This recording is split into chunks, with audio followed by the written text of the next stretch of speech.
యోగాతో బరువు తగ్గడం సులభం కేవలం 21 రోజుల్లో.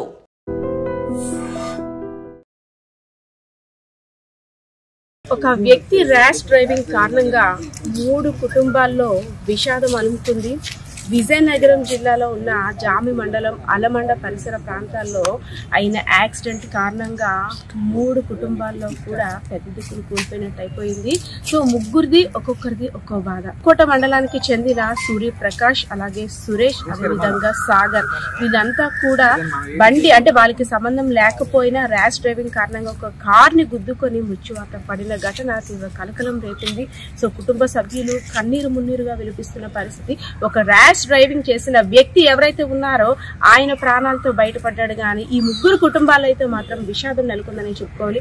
సో మృతుని యొక్క కుటుంబ సభ్యులైతే మాత్రం మహారాజా హాస్పిటల్ ఏదైతే ఉందో విజయనగరం పోస్ట్ మార్టం దగ్గర మృతదేహాన్ని తరలించేందుకు కూడా సిద్ధమవుతున్న పరిస్థితి. సో వారి యొక్క బిడ్డను ఒకసారి చూసేందుకు వారి యొక్క బిడ్డ మృతదేహాన్ని తీసుకెళ్లేందుకు ఇటువంటి బంధువులు కూడా అంటున్న పరిస్థితి. సార్ మీ అబ్బాయి పేరేంటండి? సూర్యప్రకాష్. ఏం చేస్తాడండి?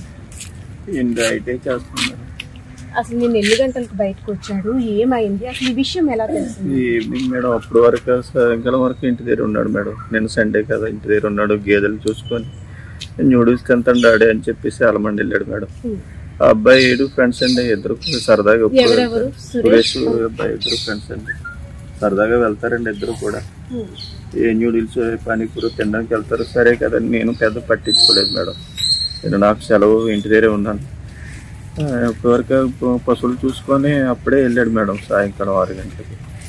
ఈలోపు నాకు ఈ విషయం మా ఫ్రెండ్ ద్వారా తెలిసింది మేడం. సార్ బళ్ళు అనేసరికి అంటే మనం కరెక్ట్ గా వెళ్ళినా అవతల వ్యక్తి కరెక్ట్ గా లేకపోతే మనం అనుకుంటాం పిల్లలు ర్యాష్ డ్రైవింగ్, కానీ మన అబ్బాయి ర్యాష్ డ్రైవింగ్ చేయకపోయినా అవతల వ్యక్తి వల్ల అంటే ఇంత ఘోరం జరిగింది అనుకోవచ్చా? 100% మేడం. మా వాడు డ్రైవింగ్ కూడా చేయలేదు మేడం. వాడు డ్రైవింగ్ లైసెన్స్ లేదు, వాడు చేయలేదు. సురేష్ అనే అబ్బాయి డ్రైవింగ్ చేసి ఉంటారు. వీళ్ళిద్దరూ కలిసి వస్తున్నారు మేడం. ఎవరైనది నాకు ఇంకా పూర్తిగా తెలియదు మేడం. నాకు మా ఫ్రెండ్ అప్పుడైతే ఫోన్ చేసాడో అప్పుడు వెళ్ళాను మేడం స్థలానికి. వీడు ఇంకా కొనవూపురుతో ఉన్నాడని తెలిసి అలమండ హాస్పిటల్లో జాయిన్ చేస్తే హాస్పిటల్ వరకు నేను పారిపోయాను. వీడు ఇంకా చనిపోయిన వ్యక్తుల గురించి నేను చూడలేదు మేడం. నేను ఆ కంగారులో మా అబ్బాయి కోసం నేను పారిపోయాను మేడం. అప్పటికే వైద్యనగరం హాస్పిటల్ తీసుకొచ్చేటప్పటికి ఇక్కడ ఫస్ట్ ఎయిడ్ చేసుకుంటూ చనిపోయాడు మేడం. ఎస్, ఒక్కొక్కరిది ఒక్కో బాధ. సురేష్ అనే వ్యక్తికి 6 నెలల క్రితమే పెళ్ళైంది. ఇంకా కొత్తగా పెళ్ళైన జంట అంతలోనే ఇంత ఘోరం జరిగింది.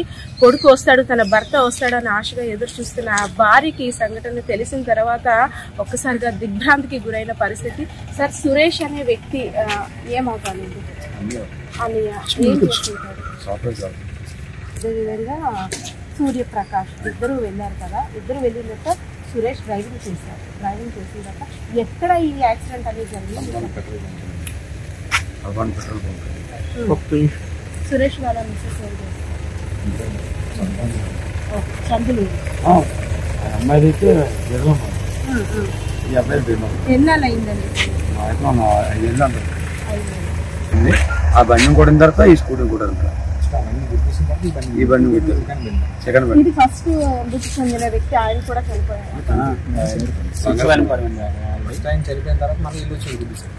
ఫస్ట్ వెహికల్ కుర్రోడిని వాడిని గుద్దిన తర్వాత సెకండ్ వెహికల్ ఇలా గుద్దాడు. వాడు చనిపోయాడు, ఇద్దరు చనిపోయాడు. ఆ విధంగా మా ఇద్దరు 2 వెహికల్ కొట్టాడంటే మరి అంత బాటిల్స్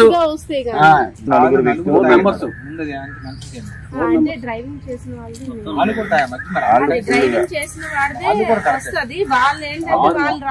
ముగ్గురు ఎస్కేప్ అవ్వడం ట్రై చేశారు, కానీ అలాగా మా వాళ్ళు దగ్గర కంట్రోల్ చేసి వాళ్ళని అక్కడ ఏదైతే మీకు తీరని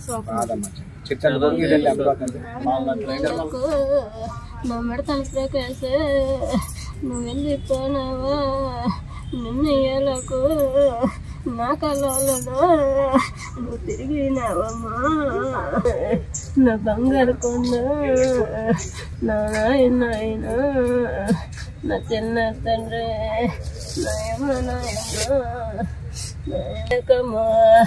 నాయమ్మ నా వెళ్ళిపోయింది. పాలనకు చెందిన సాగర్, అదేవిధంగా సూర్యప్రకాష్, సురేష్, వీళ్ళ ముగ్గురిని కూడా ర్యాష్ డ్రైవింగ్ అంటే మద్యం సేవించి ఉన్న కార్ డ్రైవర్ వచ్చి బలంగా ఢీకొచ్చాడు.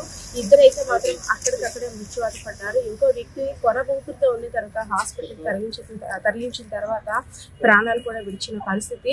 ఎవరైతే డ్రైవర్ ఉన్నారో, ర్యాష్ గా డ్రైవ్ చేశాడో, మద్యం సేవించి మరీ డ్రైవింగ్ చేసిన వ్యక్తి సేఫ్ గానే ఉన్నాడు. కానీ ఏ పాపం ఎరుగని వ్యక్తులు మాత్రం మృత్యువాత పడ్డారు. సో ఇదంతా కూడా ఎలా అయిపోయిందంటే నిన్న గ్రహణం కారణంగా ఎవరికి వాళ్ళు ఇంటికి తొందరగా చేరుకోవాలి, ఇంట్లోకి వెళ్ళిపోవాలనే ఆలోచనతో వీళ్ళు ముగ్గురు ఉంటే ఏదైతేనే నేను ర్యాష్ డ్రైవింగ్ చేసుకుంటూ వెళ్ళిపోయి మద్యం సేవించి ఉన్నానా లేదా అని తెలుసుకోకుండా కూడా ఆ డ్రైవర్ మద్యం సేవించి ఇంత ఘాతకానికి అయితే పాల్పడ్డాడని తెలుస్తుంది. డ్రైవర్ కి అయితే ఎటువంటి ప్రమాదం కూడా జరగలేదు. Because of air bags open అయిన తర్వాత తనైతే సేఫ్ కండిషన్ లో ఉన్నాడు. కానీ ముగ్గురు కుటుంబాల్లోనైతే విషాదం నెలకొందని చెప్పుకోవాలి. సో రోడ్డు మీదకి వెళ్ళిన తర్వాత ర్యాష్ డ్రైవింగ్ కారణంగా జరిగిన సంఘటనలు చూస్తుంటే ఒక్కొక్క కుటుంబం రోడ్డును పడాల్సి వస్తుంది. ఒక పెద్ద దిక్కును కోల్పోతున్నారు. తమకు అండగా ఉంటారన్న బిడ్డలను కోల్పోయిన తల్లిదండ్రుల పరిస్థితి అయితే ఈ విధంగా ఉంది. వారి కన్నిటిని తుడిచేవారు ఎవరు కూడా, అంటే ఎంత చెప్తున్నా సరే వాళ్ళని ఓదార్చలేకపోతున్న పరిస్థితి అయితే ఇక్కడ విజయనగరం మహారాజా ఆసుపత్రి వద్ద అయితే నెలకొన్న పరిస్థితి అయితే ఉంది. కెమెరా పర్సన్ బాలకృష్ణతో పద్మ, ఐ డ్రీమ్స్, విజయనగరం.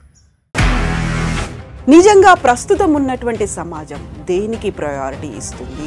ఆర్థిక సంబంధాల చుట్టూ మాత్రమే తిరుగుతుంది. మళ్ళీ ఎన్నికలంగానే చాలా విరక్తి కలుగుతున్నాం. మంచి అనిపిస్తుంది కదా, లేడీస్ కూడా ఛాలెంజింగ్ జాబ్స్ చేసినప్పుడు చాలా బాగుంటది. ట్రాఫిక్ అసిస్టెంట్స్ గా నియమించిన ట్రాన్స్జెండర్స్ అందరితో సాల్యూట్ చేయించుకుంటున్నారు. ఫుడ్ డెలివరీ ఇవ్వటానికి వెళ్ళినటువంటి డెలివరీ బాయ్ అనిల్ పై కళ్ళ ముందు